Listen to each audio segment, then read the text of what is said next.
Hi friends, அடிக்கடி தலைவலி, gold வந்துட்டே இருக்கா? அப்போ இந்த ட்ரிங்கை கண்டிப்பாக ட்ரை பண்ணி பாருங்கள். சுக்கு காப்பி மிக்ஸ் எப்படி பண்ணலாங்கிறத பார்க்கலாம். இப்போது ஒரு கடாய் எடுத்துக்கோங்க. அதில் ஒரு அரை கப் அளவு மல்லி சேர்த்துக்கிறேன். கூடவே ஒரு 1 ஸ்பூன் அளவு மிளகு, அப்புறமா ஒரு 5 ஏலக்காய், ஒரு 3 துண்டு சுக்கை நான் நல்லா தட்டி சேர்த்துருக்கேன். இப்போது இதை நல்லா வதக்கி விட்டுப்போம்.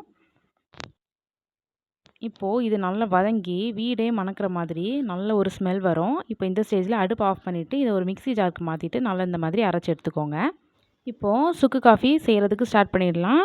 ஒரு டீ பேனில் 1 1/2 கப் அளவு தண்ணி விட்டுருக்கேன். இதில் 1 ஸ்பூன் அளவு நம்ம அரைச்சி வச்சுருக்க பவுடரை சேர்த்துட்டு நல்லா இந்த மாதிரி கொதித்து வந்ததும் ஒரு 1 1/2 ஸ்பூன் அளவு நாட்டு சர்க்கரை சேர்த்துட்டு அடுப்பை ஆஃப் பண்ணிடலாம். அவ்வளோதான், சூப்பரான நல்ல ரெஃப்ரெஷிங்கான சுக்கு காபி ரெடி ஆயிடுச்சு. கண்டிப்பாக அந்த ரெசிபி உங்களுக்கு பிடிக்கும்னு நினைக்கிறேன். பிடிச்சிருந்தா லைக் பண்ணுங்கள், ஷேர் பண்ணுங்கள், சப்ஸ்கிரைப் பண்ணுங்கள். தேங்க்ஸ் ஃபார் வாட்சிங்.